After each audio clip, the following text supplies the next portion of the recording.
Powerful એવી પતિવ્રતાની ભક્તિ, એનો ભાગ આપણે આવ્યા છે 10મો. તારીખ છે 19/4/2026. વચનામૃત લોયાનું 11 છે. એનો એક ટુકડો લઉં છું. એ વચનામૃતમાં આખી વાત સત્પુરુષ અને અસત્પુરુષ બેની સમજણ કેવી એમાંથી શરૂ થયું. હા, જેવી ભગવાનની મૂર્તિ પોતાને મળી હોય, સાંભળજો, જેવી ભગવાનની મૂર્તિ પોતાને મળી હોય તેનું જ ધ્યાન કરવું. તમે ધ્યાન કરો, તમે કથા સાંભળો, તમે ધૂન કરો, તમે માનસી પૂજા કરો, દર્શન કરો, ત્યારે તમારું એક કેન્દ્ર બિંદુ કઈ તો જેવી ભગવાનની મૂર્તિ પોતાને મળી હોય એ જ જો એનું ધ્યાન કરવું. અને હવે સાંભળજો, પૂર્વે ભગવાનના અવતાર થઈ ગયા તે મૂર્તિનું ધ્યાન ન કરવું. વિરોધાભાસ આવ્યો. બોલો, શિક્ષાપત્રે એમ કીધું બ્રહ્મવેતાનું ધ્યાન ન કરવું. અહીંયા કીધું બીજા અવતારનું ધ્યાન ન કરવું. હા,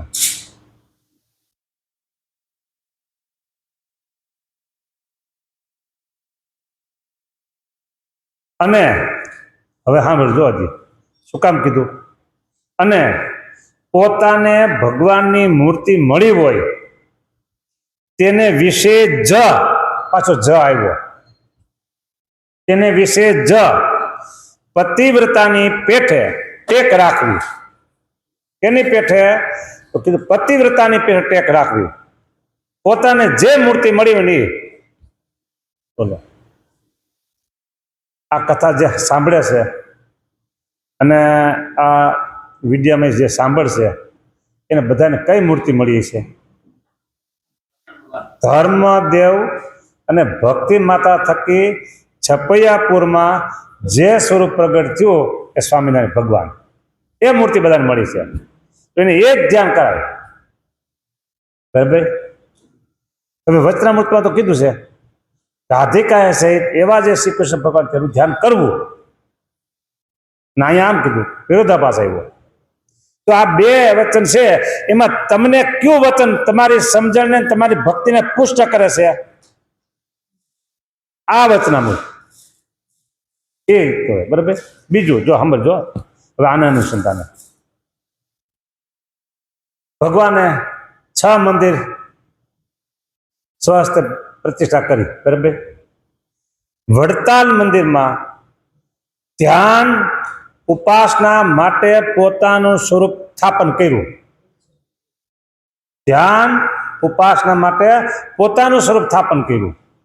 અક્ષરધામમાં જવું હોય ને તો 2 પાંખ છે નહીં. વિમાનને કેટલી પાંખો હોય? 2 હોય ને. એમ અક્ષરધામમાં જવા માટે 2 પાંખ છે. એક છે આજ્ઞા અને બીજી છે ઉપાસના. બરાબર? ભારતનું કેન્દ્ર કયું કહેવાય? પાટનગર કયો, કેન્દ્ર કયું કહેવાય? દિલ્હી. ગુજરાતનું ગાંધીનગર. એમ સ્વામિનારાયણ સંપ્રદાયનું કેન્દ્ર કયું? વડતાલ. તો કેન્દ્રમાંથી 2 પ્રસારિત થયા, એક આજ્ઞા, 2 દોર પ્રસારિત થયા, એક આજ્ઞા અને બીજો ઉપાસના. આજ્ઞા એટલે શિક્ષાપત્રી અને ઉપાસના એટલે હરિકૃષ્ણ મહારાજનું સ્વરૂપ. તમે આખી દુનિયા ફરી આવો, આ જોટો ન મળે. દુનિયામાં પહેલા એમ કહેવાતું 7 અજાયબી, અત્યારે 7 ને બદલે 70 છે, 70 ને બદલે 700 હોય, પણ આ 2 સમાન ન આવે. શિક્ષાપત્રીની સમાન ન આવે. એકદમ 212 જ શ્લોક. આપણા ભાગમાં કેટલા? બોલો, બધા આપણે નથી પાડવાના. ન ભૂતો ન ભવિષ્ય ત્યાં શિક્ષાપત્રી. બરાબર? એમ કે લેખકો અને પ્રવચનકારો કે શિક્ષાપત્રી છે ને એ ગાગરમાં સાગર સમાયા સમાન છે. ગાગરમાં સાગર. ગાગર તો તમારા ઘરે બધાને હોય પાણી ભરવાનું. તો ભાઈ કેવડી હોય? 5 લીટર 8 લીટરની. હા હા. હાંડો મોટો હોય, ગાગર નાની હોય, ગોળી એથી મોટી હોય. અને સમુદ્ર કેવડો? એ આખો સમુદ્ર ગાગરમાં સમાવી દીધો સ્વામિનારાયણ ભગવાને. બોલો. પાછું વાત કરી બધા વિદ્વાન સંતોને, આમાંથી ભૂલ કાઢે. આ વાત આપણે કાલે કરી હતી. શિક્ષાપતિની ભૂલ બતાવે તો એને મારે થાળની પ્રસાદી આપવી. બધા મહેનત મહિના કરવા વિદ્વાન સંતો કે કાંઈક ભૂલ બતાવી કાઢી આપણે આમાંથી, તો થાળની પ્રસાદી મળે. ભગવાન આટલું ભૂલી ગયા છે કે ભગવાન ભૂલ કરી એમ નહીં, પણ ભૂલ એટલા માટે કાઢવાની કે આપણે થાળની પ્રસાદી મળે. હા, લાભ હતો, લાલચ હતી. કોઈને માંથી ન મળી પ્રસાદ, કોઈને પ્રસાદ મળી જ નહીં. ભૂલ હોય તો કાઢે તો મળે ને. એટલે શિક્ષાપત્રી છે ને, ગાગર આખો સાગર સમાવી દીધો. શાસ્ત્ર બધા હો, 350 શાસ્ત્રનો સાર એમાં વિદ્વાનો કે છે સતાનંદ સ્વામીએ ભાષ્યની અંદર. એટલે શિક્ષાપત્રી અને હરિકૃષ્ણ મહારાજનું સ્વરૂપ, પોતે જ પોતાનું સ્વરૂપ ધ્યાન ઉપાસના માટે આપ્યું હોય તો આ પૃથ્વીના ગોળા માટે એક જ સ્વામિનારાયણ ભગવાને, ન ભૂતો ન ભવિષ્યથી. હવે કદાચ કોઈ કોપી કરે ભવિષ્યમાંથી, વાત જુદી છે. આપણે ભગવાને પધરાવ્યું તેનું સ્વરૂપ આપણે પધરાવી, અથવા કોઈ સંત એમ કરે, એવો કોઈ સમર્થ હોય ને જાજા લોકોને ચાહનારા હોય તો કે મારું સૌપ્રથમ પૂજજો, જો હું મારી મૂર્તિ પધરાવી દઉં, પધરાવે ભવિષ્યમાં કદાચ કોઈ, પણ એ કોપી કરી. હા, બરાબર ના. સ્વામિનારાયણ ભગવાને ચીલો પાડ્યો અને દ્રષ્ટાને બેસાડી દીધું કે હું જ મારા ભક્તોને મારું સ્વરૂપ આપું છું. હા, એટલે આપણા માટે ધ્યાન સ્વરૂપ એ આ ધ્યાન ધર્મ વાત આવી ને, એટલે તમને એક પ્રસંગ મેં કીધો છે 1-2 વખત, હું ત્યાં કીધું. અમારા ગુરુ રાજકોટ ગુરુકુળ શાસ્ત્રીજી મહારાજ ધર્મજીવનદાસ સ્વામી, એને આજથી લગભગ 50, 51, 52 વર્ષ પહેલા માથામાં અહીંયા દુખાવો ઉપડ્યો, પાછળના પગ માથામાં.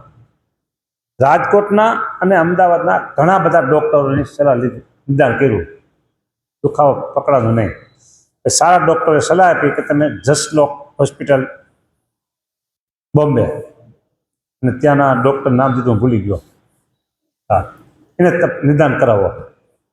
ત્યાં નિદાન કરાવ્યું એટલે ડૉક્ટરે એમ કીધું કે મારે તમારા શરીરને બિલકુલ ક્યાંય ખોટું ન કરાય, અને છાતીમાંથી પાણી લેવું પડે, છાતીમાંથી ડ્રીલ કરીને હોલ કરીને પાણી લેવું પડે.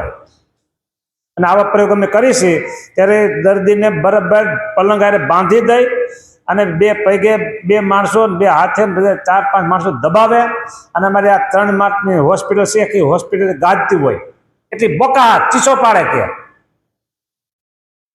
આવું છે કરવાનું.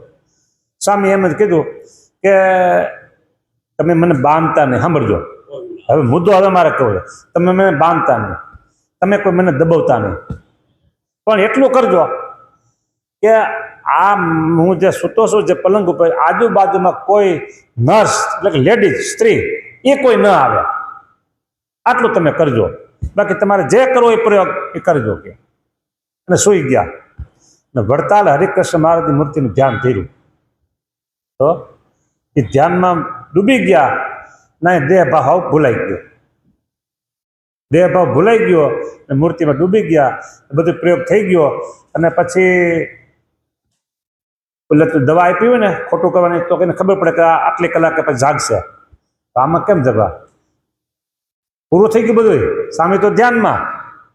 પછી સાથે એક પુરાણી ભક્તિ પ્રકાશ સ્વામી સારોડી ગુરુકુળ ધામમાં ગયા 2-3 વાર પહેલા, એ કાનમાં સ્વામિનારાયણ સ્વામિનારાયણ સ્વામિનારાયણ સ્વામિનારાયણ. પછી સ્વામી આંખો ખોલી. તો આ પુરાણી સ્વામી ઘણી વખત વાત કરતા, અને પુરાણી સ્વામી ત્યાં હાજર હતા. એટલે આમાંથી એક શબ્દ મેં વધાર્યો નથી અને એક શબ્દ ઘટાડ્યો નથી. વાસ્તવિક જે ઘટના એ હરિકૃષ્ણ મહારાજની મૂર્તિના ધ્યાનમાં ડૂબી ગયા. અને ડૉક્ટર કરી દીધું ધ્યાન સ્વરૂપ, ધ્યેય સ્વરૂપ કોણ છે? હરિકૃષ્ણ મહારાજ. ઘણા વર્ષો પછી મુંબઈથી આવતા હતા અને આણંદ સ્ટેશને ઉતરા, ત્યાંથી વડતાલ આવ્યા. અને વડતાલ હરિકૃષ્ણ મહારાજ દર્શન કર્યા. તેથી આટલી બધી ગીરજી ટ્રાફિક કાંઈ દર્શનનું હતું નહીં. આ મંદિર આપણા એકલાનું જોઈએ ને એમ હો. હા, આપણે એકલાનું મંદિર હોય ને એમ. એટલે હરિકૃષ્ણ મહારાજ પાસે બેસી ગયા અને જુનાગઢ ગુરુકુળમાં ત્યારે જ્ઞાન સ્વરૂપ સ્વામી છે એ સાથે હતા, બીજા સંતો સાથે હતા. સ્વામી એક નજરે હરિકૃષ્ણ મહારાજ સામે દર્શન કરતા હતા અને સ્વામીના દર્શન એવા થયા કે આપણે બે હાથ ઊંચા કરી અને બંગાવું ખાતા હોય ને, આળસ મેળતા હોય ને એવા દર્શન હરિકૃષ્ણ મહારાજના થયા. સ્વામી એવા દર્શન કરે છે અને બાજુમાં સંતો હતા એ જે દર્શન થતું એમ કરતા હતા. પછી ઘણો સમય ગયો ત્યાર પછી આ સ્વામી વાત કરી કે આવી રીતે અમે આવ્યા ત્યાં હતા દર્શન કરવા. અને સ્વામીનો નિયમ દર્શન કરવા ગમે તે જાય. મારા અનકોટ હોય ત્યારે 2-3 વખત સાથે ગયા હતા. એક ભુજ સાથે હતા, થોડીક વાર 1-2 વખત કે 3-4 વખત મારે સાથે જવાનું થયેલું દર્શન વખત. ત્યારે તો સ્વામી તરત જ ત્યાં જઈ અને દેવના સામે બેસી જાય.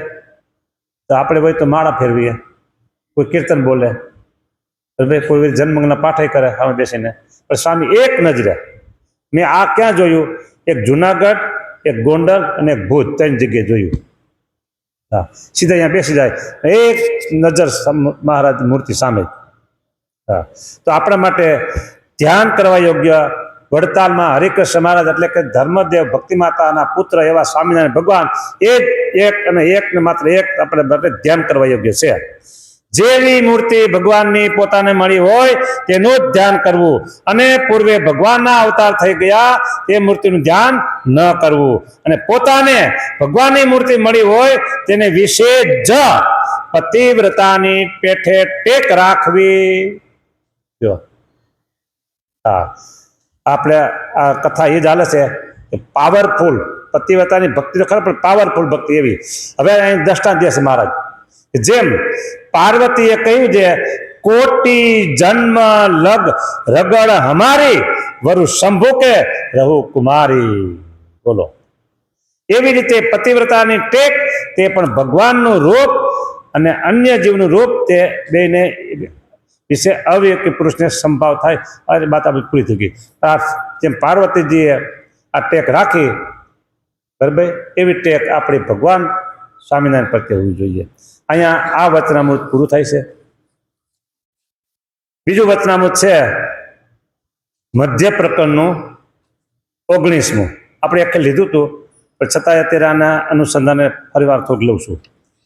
મધ્ય પ્રકરણનું વચનામૃત 19, એમાં પણ ભગવાને એ જ વાત કરી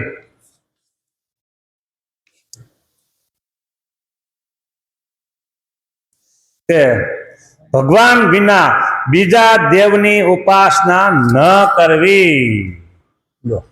અવતાર અને અવતારી બંને જુદા પડે છે અને અવતારીને વિશે આપણી પતિવ્રતાની પેટે ભક્તિ જોઈએ. બરાબર, ભગવાન વિના બીજા દેવની ઉપાસના ન કરવી. અને જો બીજા દેવની ઉપાસના કરીએ તો તેમાં મોટો દોષ લાગે. મોટો દોષ લાગે છે જો બીજાની તમે ઉપાસના કરી તો. હવે આ દોષ લાગે એ બોલ્યું કોણ? સ્વામિનારાયણ ભગવાન ખુદ પોતે બોલ્યા છે. એવામાં કંઈ સહી કરવાની નથી જરૂર. નિષ્કુળાન સ્વામી કેમ કીધું કે નિષ્કુળાન સ્વામી સહી થઈ ગઈ? ભગવાન પોતે જ હાથો હાથ કોઈ પત્ર કલેક્ટર પોતે હાથે હાથે પત્ર આપતો લે આવતો હોય, પછી એમાં સહી કરવાની ક્યાં જરૂર હોય? તારો જે તારે જોઈશે આ મળી ગયું તને કે. હા, પત્રની શું જરૂર છે? હું તને આપી દઉં છું કે. હા, એમ ભગવાને પોતે જ કહી દીધું કે ભગવાન વિના બીજા દેવની ઉપાસના ન કરવી. અને જો બીજા દેવની ઉપાસના કરીએ તો તેમાં મોટો દોષ લાગે છે ને પતિવ્રતાપણું જાય છે ને વેશ્યાના જેવી ભક્તિ થાય છે. માટે ભગવાનને વિશે સીતા અને રૂકમણીના જેવી ભક્તિ કરવી. તો સીતાજીને રામચંદ્રજીને વિશે બરાબર અને રૂકમણીને ભગવાન શ્રી કૃષ્ણને પરણવું હતું બરાબર. એને એવું કીધું કે દમ ઘોષનો દીકરો કોણ? શિશુપાળ. દમ ઘોષનો દીકરો જે શિશુપાળ તેને તો ન પરણું તો ન જ પરણું. હું મનથી ભગવાન શ્રી કૃષ્ણ પરણી ગઈ છું કે હવે બીજા ન પરણું. છેલ્લી બાકી બહુ બળ કરતું હું જીભ કરીને મરી જાઉં કે, પણ ભગવાન શ્રી કૃષ્ણ છે બીજાને ન પરણું. આને કહેવાય પતિવ્રતાની ભક્તિ. એવી ભક્તિ ભગવાનના ભક્તએ ભગવાન વિશે કરવાની હોય. માટે ભગવાન વિના ભગવાનને વિશે સીતા અને રૂકમણી જેવી ભક્તિ કરવી અને તે ભગવાનનું જ ધ્યાન કરવું અને તે વિના બીજા કોઈ દેવનું ધ્યાન ન કરવું. તે ભગવાનનું જ ધ્યાન કરવું એટલે બીજા કોઈનું નહીં કરવાનું. તે વિના બીજા કોઈનું ધ્યાન ન કરવું.